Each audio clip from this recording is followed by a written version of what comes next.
So Nugget, and I'm here at the Museum of Florida History. I'm recording another video, and this is a pretty big museum, so I hope you like the video. The Florida map, or not the Florida map, the map of the thing. We go from this all the way to the World War II things. So I'm going to get some small videos of that. Hope you do the video. Here's a very cool mock battleship. It is a USS Florida battleship. USS Florida. Yes, it's a very cool battleship. I like it. Here's a cool little thing. It's going to show sea level 12,000 years ago and sea level today. Things just fill up, and if you let the thing go, if you let the little lever go, it goes back down to how it was 12,000 years ago. So they can see it go up again. If you pull it up, shows you what it's like in present day. A American mastodon from Wakulla Springs. The bones were found in Wakulla Springs.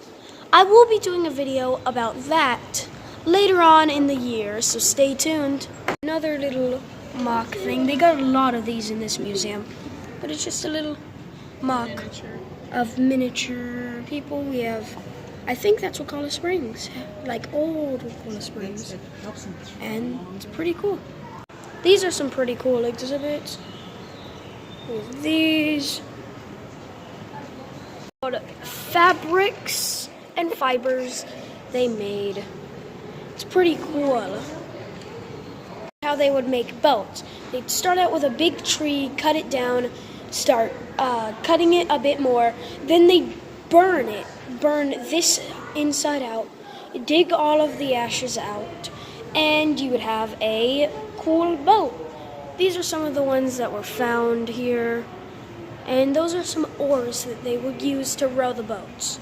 There's a thing about all the years and all that, how everything started happening. Look how and there's then pollution at the there's top. pollution at the very top, there's a bottle, all that. And then the more you go down, the less pollution there is. We would have bigger shells. Shells wouldn't break down a lot. You would have bones and all that. And this is a pretty cool representation of it. It's a giant mock. This is a pretty cool one. It's of, I don't really know, but It's representation of life on the St. John River. yep, it's representing the life on the St. John River. There's a little turtle right there. If you look in, you can see another little turtle right there. These aren't real turtles. And then you can zoom in over here and see that there's a little alligator. And in their canoe, you can find shells, some leaves and stuff that would most likely be used for housing. There's also a lot of lily pads, there's shells in the water, and a pretty big tree. The mask they would have, some of the shattered pottery that was found, some of the pottery that is still here. These are some of the tribes. These are some of the tribes I actually know about, the Apalachee and the Apalachicola. Those are the two I know about. And then there is, this is a pretty cool map under us that we're walking on. Then we have a lot of pottery and stuff. You can read through all of this. Pause the video if you want to read it. And it shows what everything here is. It's pretty cool. And this is a small mock of an Indian burial grounds. There is corn, a person getting some corn. And this is pretty cool. We'll also do a video at the burial grounds. I'm going to be exploring all of the things in Florida. Later on in the year, we may have a series. I'll be exploring all the haunted places like the Biltmore Hotel, all of those. Right now, I'm just exploring some of the cool places of Florida. The Spanish exploration boats, or ships. They show all the ropes and all that. Over here is how they kept track of the calendar. You have navigation. You have some barrels of storage. How they anchor barrels down. It's pretty cool. But the next, we're gonna have a cool one. My favorite area in this museum is the World War I and World War II history, because that one, it's just super cool. We got the ship's crew and all that. Also some old pottery. You can pause the video and look at this if you would want. I read it often, but it's pretty cool. I don't really remember which one we're in. I think we're out of the Savannah's exploration already, though. It is a 6-pounder. It would shoot these cannonballs. You'd have to put it in, load it up, put some gunpowder, and then light this, and it'd fire. It's pretty cool, but we're about to see my favorite. Older pottery, the silver, which is the best. And the gold. Look at this big old bar of silver. Look That's at that all big silver. bar of silver. That's just completely silver. And then we have gold. We have golden necklaces, a pretty big plate of gold. Some older pottery. Look at all these. Look at all these small gold coins. It's pretty amazing. I love these. 1712, 1709. There's some very old coins. Show them the gold jewelry. And then you have old pottery over here and gold jewelry. One of my favorite exhibits. And you can look through here to zoom in on it. It's pretty cool. Then you can come over here and you have swords, old swords. The blade is made out of, what's left? The blade is made out of like some plexiglass material. They just have the handle. Just replica. But over here we would have, this would be on the chest, used to hold musket balls and all that. And this is old musket remains. It's pretty cool. Old little thing, it's pretty cool. It's a little fort. And then you would do this. You would have to try and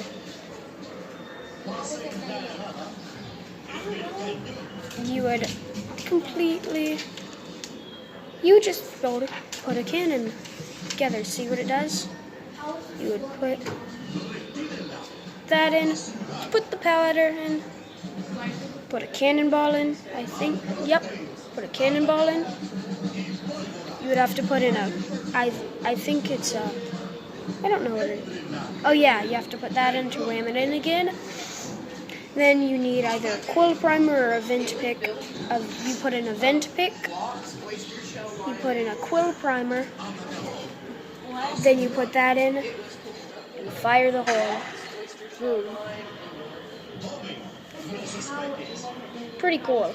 Their housing, they would have a cross on their walls, some spoons and plates for dinner, a little rack to hold everything, a chest, some candles. It's pretty cool. Them old tables they would write notes on with a quill. Did you see this gunpowder horn over here? I actually was going to go look at that. We have these, some musket balls. We have this, Watch out, let him see. a gunpowder horn. They put gunpowder in it to pour it into their muskets pretty fast. Really cool, right? Yeah, pretty cool. Spanish coins. These ones aren't real. These are just replicas to touch. But these ones, I think, are the real ones. They are. We had some Spanish jewelry. They look like earrings, but pretty cool. Pretty cool. Another little mock of the thing. With a force of over 300 men, including It's a lot of small people. It's pretty cool. I like these little mocks. Took a picture of this, but my camera wasn't able to get along. There is a long musket here. I love muskets. They're so cool. We also got some more gold coins. And then there's this. The Florida State Seal, 1857. It's pretty cool. Now we're coming to the Civil War, World War I, and World War II. Doctor's kit. Yeah, That's what an they. amputation. This was their time was kind of scary. Their amputation kits. They had cool cards. They had a lot, but amputation kits. These are some of the cannonballs. they actually would put that, they would make those cannonballs hollow. So when it hit, it would explode and cause much more damage than just a normal blunt hit. Then we have these cool guns. We have a 6-shot revolver type, a little sword or a saber. It's pretty cool. Is another thing. It's a pretty big cannon. Some war outfits they'd have. And this is another mock. A replica of how the tints would be. It's pretty cool. We had Florida flag, some Confederate flags, some swords, another amputation kit. I think that was the doctor's outfit they would be wearing. A musket, a little telescope. Yeah. People would be amputated a lot because their wounds, they would just get infected and there was nothing else to do. We have another small table, a machine gun cannon, and this is my favorite of them all, the section of Civil War weapons. We have bayonets, we have little knives, we have sabers, revolvers. My favorite is that revolver. It's pretty cool. And then muskets. It's kind of amazing. This is what the inside of a house would look like, or a store, normally on the war, just back in that time. It's a general store. Yeah. They'd have tools, they'd have hunting weapons, you could buy traps, you could buy things to cut down trees. I don't really know what this is for. I love this, these little handmade marbles. They're so cute. This is a gristmill. Many stores owners operated gristmills alongside their stores. Customers brought in homegrown corn to be ground up to cornmeal, and merchants kept portions of the meal fee for their service. Pretty cool. We would have little lamps. I like this area. These are the tools they would use to get wood and sap. Over here you would have syrup, all of this. They would cut down, they wouldn't cut down a tree, they just come over here. This is what actually happens. They'd have multiple different designs to cut it down, and the syrup would leak through this and into the bucket. And next day they'd come, they'd have a bucket full of syrup. And over here, this is a mom's favorite little thing. It's like a little house. It's like a replica of a kitchen. It's pretty cool. Some veggies over on the table, getting ready to be Like my cooked. kitchen growing up. Aw. Some eggs, a little rolling pin, some spices, and things for soups on the counter. A little oven to cook all this. Some dishes and a dishes storage area, and just a little stool. The sink's pretty cool. I like this area. This is an orange packing plant, but not a real thing. This is just a replica of it. There's some things you can read, and there's a lot of different sodas, types of orange juices, and if we're gonna see it, we're gonna have to see it from the start. It goes down this. It would go. A man would pour it in this container. It would bring it all the way up here. Over here would be washed. It would go up this little conveyor. Into this would dry it. Then over to Hees to sort them by size, see how big they are, how good they may be, and the small ones would most likely get thrown out. And these are how they would end up, wrapped in paper and put in little storage. One of the rooms called Grandma's Attic. It's an upstairs room with a lot of older toys, sorting things, old pottery and cookware.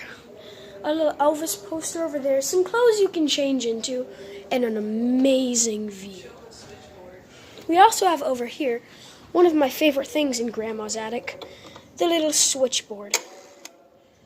You would dial in the number, then they would convert it over to someone. Say someone calls you, they're like, I want to go to line 329. You would go, put the number in, put it in 329, and then the conversation would be converted between them. area in Grandma's attic. They have a washboard. Mom actually remembers using one of these. You would put clothes on it, lather it in soap and all that, and just scrub it on that. That's how it works. We have a little rocking chair, a toy area with some smaller toys, a lot of books, some hats and small clothing, and then an ironing area. They would put whatever clothing they want in it and just iron it so there's no wrinkles and it would look pretty nice. Old-timey cars, some lights they'd have in it. This is the first mobile home. It's pretty cool, or known as recreational vehicle. It's pretty cool. Some old spoons and pottery, golf sets, some more plates from Florida, a Florida poster, and an old boat, a giant old boat. These are one of the older bikes. You'll see this in a lot of older movies and stuff. One of these smaller bikes, a giant canoe, a little wagon, a horse carriage, and a giant boat, which we're going to be going to next. We also have an alligator up there. Big alligator. Another miniature mock. It's pretty cool. A lot of small people. And if you look far back there, you'll see a little outhouse. And this is Silver Springs. And it's in the 1900s. It has a little talk about everything that was happening here. And a little horse carriage. I think this place is pretty cool. Banjos. And apparently banjos. Captain's quarters, a little mock of where the captain would sleep and all that. Then he'd wake up and steer the ship. Come sailing away. He's on the boat. And these are little passenger rooms. It's pretty cool. The saddest thing in the whole thing, I would say. Because it's a World War II memorial. These are all the names. This is the folded flag, and it goes all the way over to this side. All the people that were in the war. Then next we have an older looking room. It's pretty cool. There's a little mock of what a house would look like back in the time. It's pretty cool. Then over here you would find a little piano, some of the chairs. I like this area. It's pretty cool. Some of the old money. These are obviously replicas because paper wouldn't survive that long. Then you have some shells, an old Mickey Mouse hat, tennis racket, a sewed blanket, and some dishes and kitchenware. Yeah, it's a pretty cool bench. We have a baby seat over here. A bassinet. And a bassinet. Some more chairs to match out with the whole design. It's pretty cool. A little gift shop. We're at the end of our video. I'll make an outro soon, but we're in the cool little gift shop. It's pretty cute. There's a lot of things. Little alligator snow globes. Some little frogs, plushies. Oh,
actually, this one was a very fun one to make. The museums and places like this are places I really love. So I hope you enjoyed the video. Stay tuned for the next one, which I don't know where it will be at, but I'll give you some ideas. The Indian Burial Grounds, Wakulla Springs, or some other history museum. Hope you enjoy the video. Bye. All around this empty town, we're searching for the lost and found, but you don't care.